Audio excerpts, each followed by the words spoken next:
Bueno, pues ya escuchó usted a nuestro compañero reportero Eric Pinto, todo comienza a normalizarse según las autoridades. Y bueno, Enrique, en esta nota pues que nos presentaste, Eric Pinto nos contaba cómo es que llega la gasolina directamente de este centro de distribución a las estaciones. Pero ¿qué te parece si ahora vamos a ver esta nota en donde nuestros compañeros reporteros nos cuentan cómo llega la gasolina aquí a la capital del país?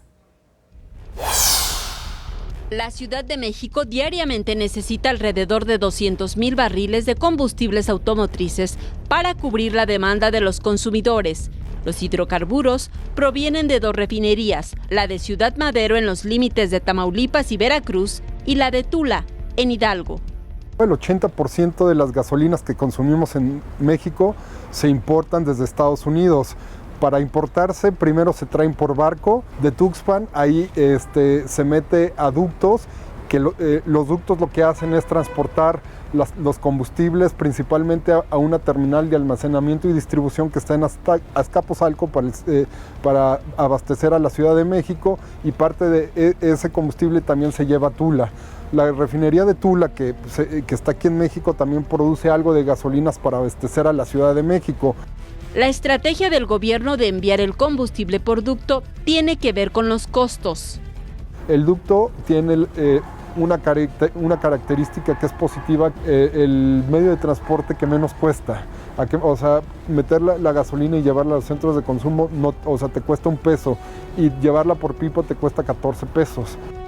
Pero la ventaja se convirtió en desventaja. La infraestructura no es suficiente y la delincuencia aprovecha la circunstancia para robar combustible en el largo trayecto de los ductos. Solamente hay un ducto, entonces ese es un problema de cuello de botella para distribuir los combustibles, porque solamente podemos utilizar un ducto para abastecer a un centro de consumo tan grande como la Ciudad de México. Una solución podría ser utilizar las ventajas de la reforma energética de 2013, que permite a empresarios participar en el traslado del combustible.